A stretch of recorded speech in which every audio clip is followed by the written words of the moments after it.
آج ہم لوگ کے درمیان ایک بہت ہی معروف شخصیت موجود ہے، سسٹر اسما شمس، جو کہ اسلامک ایجوکیشنل ریسرچ آرگنائزیشن کی ویمنز ونگ کی پریزیڈنٹ ہیں۔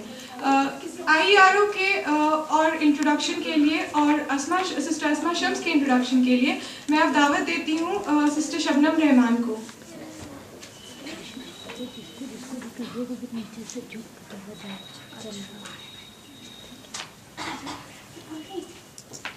السلام علیکم ورحمۃ اللہ وبرکاتہ۔ اللہ سبحانہ وتعالیٰ کی سلامتی، رحمت اور برکت آپ سب پر ہو۔ میں شبنم رحمان IERO کی جانب سے ہوں اور مسز شمس کی اسٹوڈنٹ ہوں۔ آپ کے زیر نگرانی ٹریننگ حاصل کر رہی ہوں۔ میں آپ کے سامنے IERO کا انٹروڈکشن دینا چاہوں گی۔ IERO یعنی اسلامک ایجوکیشنل ریسرچ آرگنائزیشن، یہ تنظیم عمل پسند نوجوانوں کی، یوتھس کی تنظیم ہے، جس کا مقصد توحید کے پیغام کو پوری دنیا میں پھیلانے کے ساتھ ساتھ نان مسلمز میں پھیلی غلط فہمیوں کو دور کرنا ہے۔ اس کے لیے ہماری آرگنائزیشن مختلف طریقے سے جدوجہد کر رہی ہے۔ اپنی مقاصد کے حصول کی خاطر آرگنائزیشن کی طرف سے ٹائم ٹو ٹائم چھوٹے بڑے پبلک لیکچرز، سیمینارز، سمپوزیا، ان ساری چیزوں کا اہتمام ہوتا ہے، اور ہماری آرگنائزیشن دوسرے شہروں میں بھی جا کر دعوت دین اور خدمت خلق کرتی رہتی ہے۔ اسلام کا پیغام عام کرنے کے لیے ایجوکیشنل بک فیئر میں بک اسٹال لگا کر نان مسلمز میں قرآن کا فری ڈسٹریبیوشن کیا جاتا ہے۔ اور اب میں آپ سب کا اور وقت نہ لیتے ہوئے مسز شمس کا انٹروڈکشن دینا چاہوں گی۔ مسز شمس IERO کی لیڈیز ونگ کی پریزیڈنٹ اور الحمدللہ تقویٰ اسلامک اسکول جو کہ شہر الہ آباد میں ہے اس کی پرنسپل ہے۔ اب مسز شمس کی زندگی کا مقصد دین حق کو پھیلانا اور اللہ کی رضا حاصل کرنا ہے۔ آپ اپنا زیادہ سے زیادہ وقت دین کے فروغ میں لگا رہی ہیں۔ میں اور بہت سی ہر عمر کی خواتین ان کے زیر نگرانی ٹریننگ حاصل کر رہے ہیں۔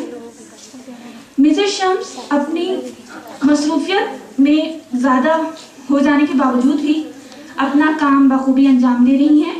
آپ ویکلی، منتھلی پروگرام آرگنائز کرتی ہیں جس میں درس قرآن، درس حدیث وغیرہ کا اہتمام ہوتا ہے۔ جزاک اللہ خیر۔ لیکچر کا آغاز کرنے سے پہلے میں سحر کو دعوت دیتی ہوں کہ وہ پروگرام کی شروعات تلاوت قرآن پاک سے کریں۔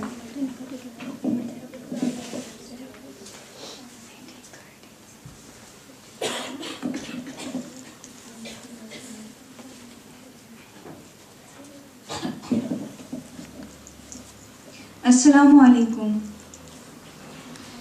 اعوذ باللہ من الشیطان الرجیم۔ واعبدوا اللہ ولا تشرکوا به شیئا وبالوالدین احسانا وبذی القربى والیتامى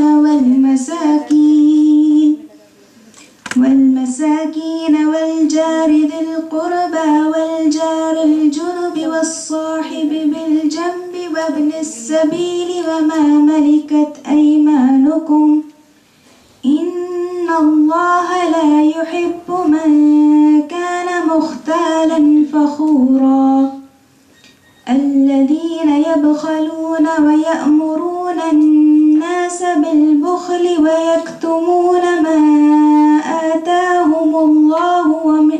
آتاهم الله من فضله وأعتدنا للكافرين عذابا مهينا والذين ينفقون أموالهم رئاء الناس ولا يؤمنون بالله ولا باليوم الآخر ومن يكن الشيطان له قرينا فساء قرينا وماذا عليهم لو آمنوا بالله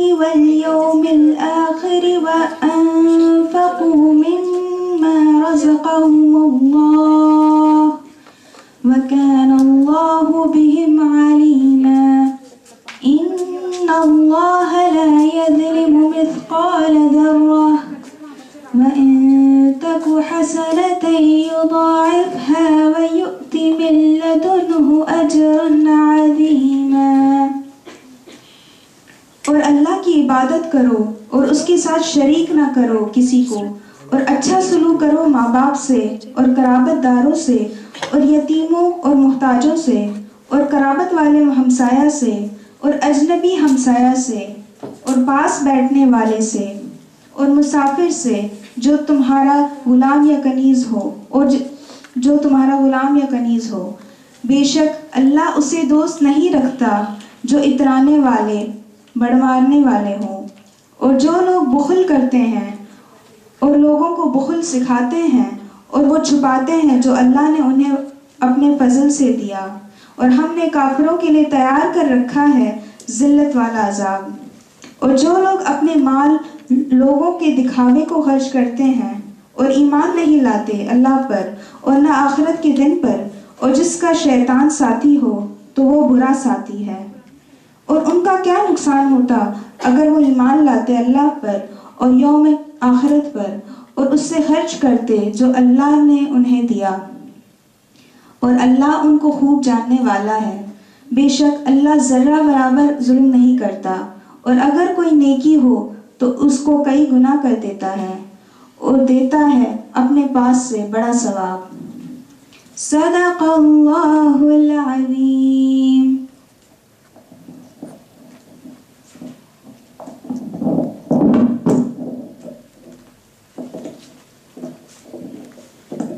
بہت بہت شکریہ سہر.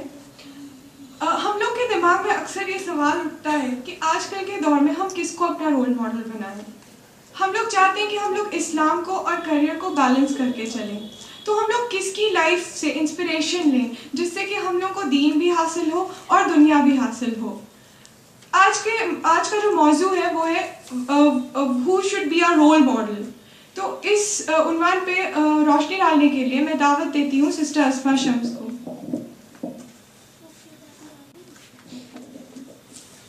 الحمدللہ رب العالمین والصلاة والسلام علی رسولہ کریم وعلی آلہ واصحابہ اجمعین. اما بعد، اعوذ باللہ من الشیطان الرجیم. بسم اللہ الرحمن الرحیم. لقد کان لکم فی رسول اللہ اسوۃ حسنہ. بسم اللہ الرحمن الرحیم. رب اشرح لی صدری ویسر لی امری واحلل عقدۃ من لسانی یفقہوا قولی. میری عزیز بہنوں، السلام علیکم ورحمۃ اللہ وبرکاتہ. اللہ سبحانہ و تعالیٰ کی سلامتی، رحمت اور برکت آپ سب پر ہو. جیسا کہ آپ کو معلوم ہے، آج کی اس شام کی گفتگو کا موضوع ہے ہم خواتین کی رول ماڈل کون. ہم خواتین سے میری مراد مسلمہ ہیں. ہم مسلمہ، ہم مومنہ، مسلمات مومنات خواتین، لیڈیز اور گرلز کی آئیڈیل کون ہے، رول ماڈل کون ہے. آئیڈیل یا رول ماڈل جیسا کہ ہم جانتے ہیں کہ اس کے لیے استعمال کرتے ہیں جس کے اندر وہ ساری خوبیاں ہوں جو ہم اپنا سکتے ہوں، اور اس کی ساری عادتیں، اس کی ساری ہیبٹس ہم اپنا کے اس کے جیسا بن جائیں. تو ہم اس دور میں بہت زیادہ کنفیوزڈ ہیں کہ ہم خواتین کے رول ماڈل کون ہو سکتا ہے، اور اس کنفیوژن میں کئی لوگ اپنے رول ماڈل کئی لوگوں کو بنا بھی لیتے ہیں. آج اس بات کو انالائز کرنا ہے کہ وہ عورت، وہ خاتون کون ہو سکتی ہے جس کو ہمیں اپنا رول ماڈل بنانا چاہیے. کیا وہ ایشوریہ رائے ہونا چاہیے، کیٹرینہ کیف، فرح خان، سروج خان، یا تو پھر کوئین ایلزابتھ، یا پھر کوئی اور. ہم خواتین کی رول ماڈل کون. رول ماڈل کس کو اللہ سبحانہ و تعالیٰ نے بتایا ہے یہ ہمیں ضرور جاننا چاہیے. اللہ سبحانہ و تعالیٰ ہم کو گائیڈ کرتا ہے قرآن مجید میں سورہ احزاب سورہ نمبر 33 آیت نمبر 21 میں.